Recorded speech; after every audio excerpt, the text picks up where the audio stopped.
Tamu yang tentunya nanti akan bisa lebih memberikan penjelasan mengenai soal ini. Iya. Ada pertama pakar komunikasi Charles Bonar Sirait, tim sukses dari Jokowi Ahok, Pak Hasan Nasbi, dan tim sukses dari Faisal Bim, Azwar Zulkarnain. Mohon maaf. Ya, selamat pagi Bapak-Bapak. Iya. Saya merasa beruntung hari ini. Kenapa? Kenapa Rina? Saya paling cantik sendiri hari ini. Kita mulai saja. Kita paling kelihatan. Personal branding ini ya. Langsung disinggung mengenai itu. Sebenarnya kalau kita ngomong soal apa yang sekarang dikenakan oleh bapak-bapak yang ada di depan kita ini, ada yang kotak-kotak, kemudian ada yang dengan kemeja putih polosnya, ada logonya juga. Nomor 5, Faisal Bim. Ini kita bicara soal pencitraan diri. Bang Charles mungkin bisa menjelaskan apa sebenarnya dari personal branding ini dan apa kira-kira yang penting pada saat pilkada kemarin berlangsung? Ya, saya rasa kita harus bisa bedakan dulu ya, Tuku dan Rina ya, apa yang disebut dengan personal brand dan reputasi. Ini dua hal yang saling menempel dan saling berkaitan. Tapi persoalannya adalah membangun personal brand menurut saya secara keseluruhan itu perlu kerja keras jangka panjang. Jadi tidak bisa instan. Itu yang disebut dengan reputasi. Kenapa menarik untuk membahas dua kandidat ini? Karena ini disebut-sebut sebagai yang keluar sebagai katakanlah rising star untuk mengimbangi incumbent. Nah, kita lihat sebetulnya apa yang disebut dengan reputasi adalah masa lalunya. Jadi CV atau track record. Sementara personal brand adalah serangkaian aktivitas untuk merias diri untuk menuju satu target tertentu dalam jangka waktu yang pendek. Oleh karena itu, siapa saja calon gubernur yang hanya mengemas personal brandnya, ini agak repot. Karena karena yang namanya reputasinya mungkin nggak sempat dibangun. Dan sebetulnya yang diuntungkan dengan persoalan reputasi adalah mereka-mereka yang memiliki panggung. Siapa itu? Ya kandidat nomor 1 dan nomor 3. Karena sedang menjabat, satu jadi gubernur, satu lagi jadi wali kota Solo. Dan ada nomor 6 juga ya? Dan yang nomor 6, ya karena jadi gubernur Sumsel kan. Nah Bang Charles, yang termasuk dalam personal brand ini apa sih? Apakah termasuk kostum seperti yang dipakai? Salah satunya ya. Tapi macam-macam. Ada mulai dari kartu nama, kop surat, website, blog, macam-macam, poster, uniform juga bisa dijadikan. Tapi juga yang menarik adalah public speaking, yaitu cara berbicara. Ada beberapa calon menurut saya nggak, karena saya netral ya di tengah dan nggak berpihak pada satupun siapa saja. Karena ada yang saya lihat kok kalau tampil di depan TV kayak ragu-ragu. Jadi waktu kita mau nyontreng atau mau nyoblos juga gimana nih, ngomong aja nggak bisa. Karena public speaking atau kemampuan untuk menyampaikan gagasan dan pikiran, ini yang pertama punya nilai jual paling tinggi. Tapi ini kan ada menarik dalam Pilkada DKI kali ini, bahwa elemen yang mungkin tidak pernah dipikirkan orang lain, remeh temeh seperti baju. Uniform, ini yang paling diingat orang selama ini kan. Nah, ini apakah sekarang sudah menjadi faktor penting mengalahkan komunikasi ke publik tadi, Bang? Karena yang paling cepat dilihat pertama kali adalah tampilan. Jadi sebelum bicara, sebelum ngomong, udah kelihatan dulu apa yang dikenakan. Jadi baju menurut saya memegang peranan penting karena memang dia visualisasinya jalan kan, langsung diterima. Oh, belum ngomong udah pakai kostum yang sangat berbeda misalnya. Itu sangat menarik. Jadi memang kalau ditanya apakah kemasan ataupun packaging luar berperan, saya harus jawab iya. Harus jawab bahwa itu memang memegang peran. Ternyata iya adalah jawabannya. Besok-besok saya akan pikirkan juga mau pakai baju apa kalau mau siaran. Saya juga mau tanya nih, tertarik kita bicara selanjutnya mengenai asal-usul.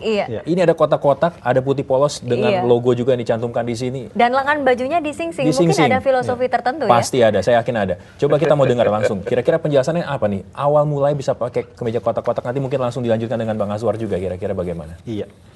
Sebenarnya kalau kita secara konsep tidak terlalu paham soal personal branding, visual branding dan segala macam. Ini saya baru dijelaskan oleh Charles Bonar Sirait soalnya kayak gitu. Tapi yang pertama itu kita berangkat dari narasi besar bahwa Jakarta tidak bisa dipimpin oleh pemimpin yang biasa-biasa saja.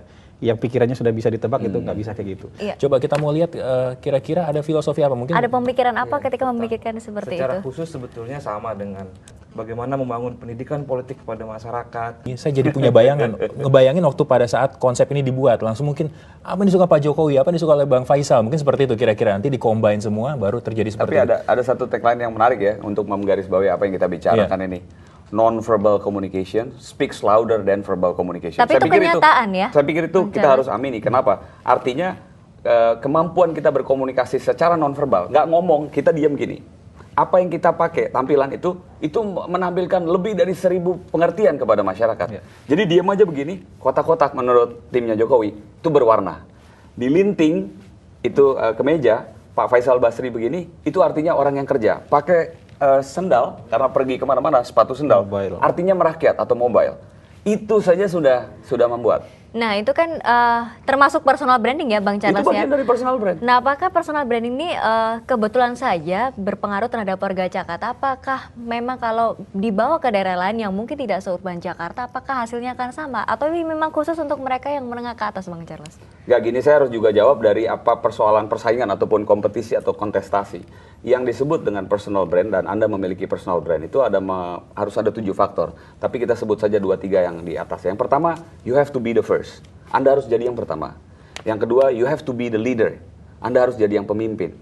Nah, kita lihat dari 6 pasangan ini, dari Cagup dan Cawagup, yang mereka berdua ini termasuk lead di bidangnya. Satu, menurut saya, nggak kepikir buat saya juga, kok ada calon gubernur dan wagubnya pakai kotak-kotak.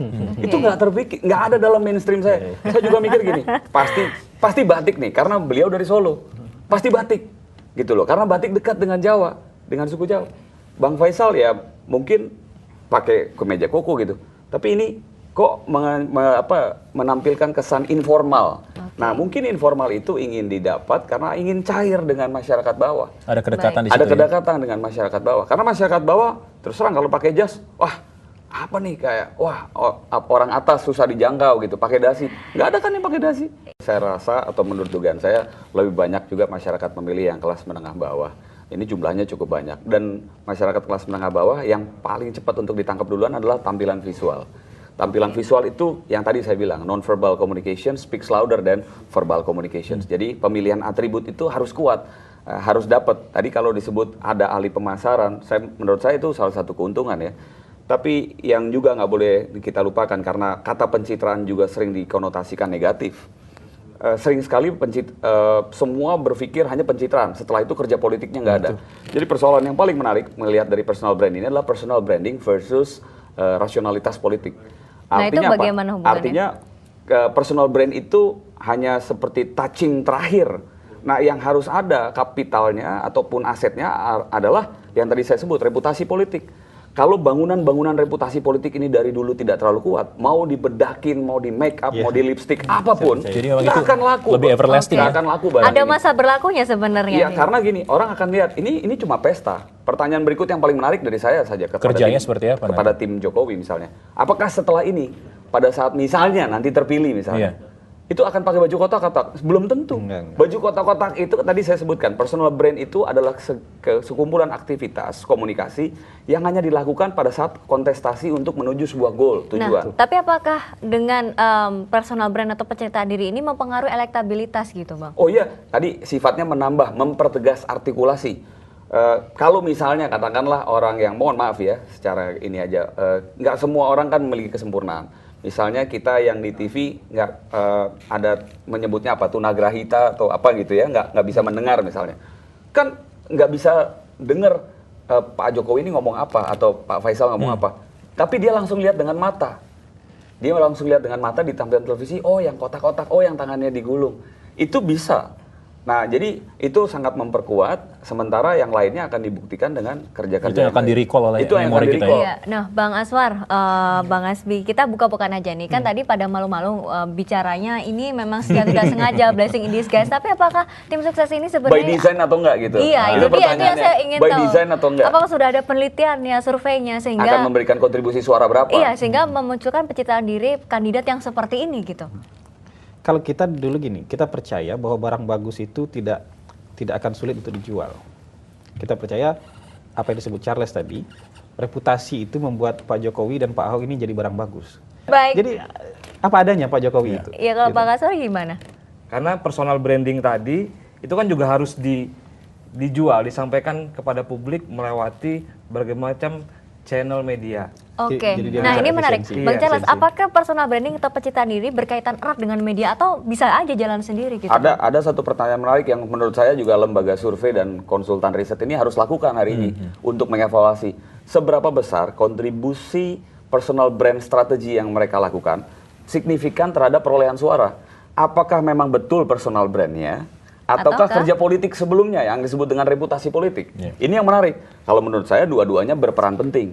Tapi sekali lagi, perannya personal brand itu lebih memperkuat, mempertegas artikulasi.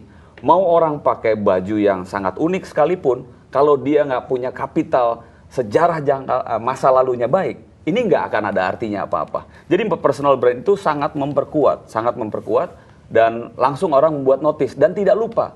Oke, misalnya ada 2-3 kontestan yang memang sama bagusnya dengan ini. Terus mengingatnya dia bahwa dia yang berbeda tuh pakai apa? Di situ masuk personal brand. Di situ ada peranan personal brand. Bang Charles, kita masih punya putaran kedua nih. Kita juga nanti lebih nasional lagi, skupnya ada pemilu 2014. Nah, personal branding lagi demikian kuatnya. Bagaimana caranya supaya masyarakat juga tidak terjebak dalam hal itu, tapi juga bisa lebih kritis lagi melihat bagaimana rekam jejak dia secara politis misalnya. Di balik pencitraan diri itu ya, Teguh ya? Ya, menurut saya yang paling menarik adalah memang harus kerja, siapapun yang mau jadi pemimpin di negara ini, harus mau kerja sejak jauh hari.